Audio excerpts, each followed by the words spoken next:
सौरव राजन नायर म्हणून 25 इयर्सचा IT freshers आहे. त्याने आमच्याकडे कंप्लेंट दिली होती की थिंक टँक नावाची जी कंपनी आहे त्याचे ओनर आहेत हर्षल भानुदास ठाकरे यांनी जी थिंक टँक कंपनी चालवत होते गेरा कॉम्प्लेक्स विप्रो सर्कलला. तर त्या ठिकाणी त्यांनी अचानक कंपनी बंद केलेली आहे आणि त्यांचा 2 ते 3 महिन्याचा जो स्टायफंड दिला जात होता तो स्टायफंड त्यांना बंद झालेला आहे. आणि लॅपटॉप डिपॉझिट म्हणून त्यांनी स्वीकारले होते 15,000 रुपये पर हेड. बऱ्याच जणांचे लॅपटॉप डिपॉझिट स्वीकारले, त्यांना लॅपटॉप पण दिले नाहीत आणि डिपॉझिट परतही दिलं नाही आणि त्यासोबत त्यांचा स्टायफंड म्हणजे पगार त्यांना दिलेला नाही अशी कंप्लेंट प्राप्त होती.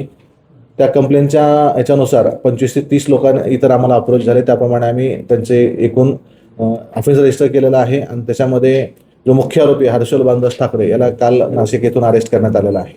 सर, किती वर्षापासून ही कंपनी आणि साधारण किती लोक त्या ठिकाणी काम करत होते?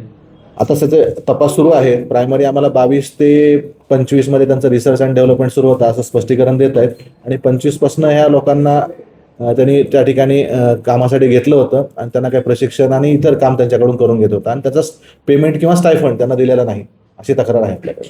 काय काम चालत होतं त्या कंपनीमध्ये आणि सुरुवातीपासून फसवणूक असेल?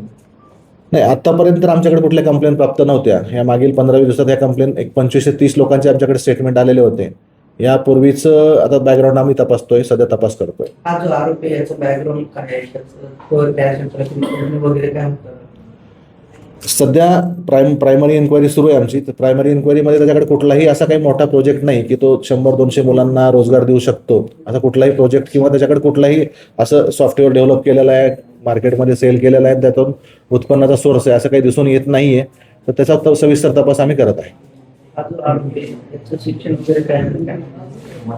आरोपी तसा IT इंजिनियर्स आहे, उच्च शिक्षित आहे.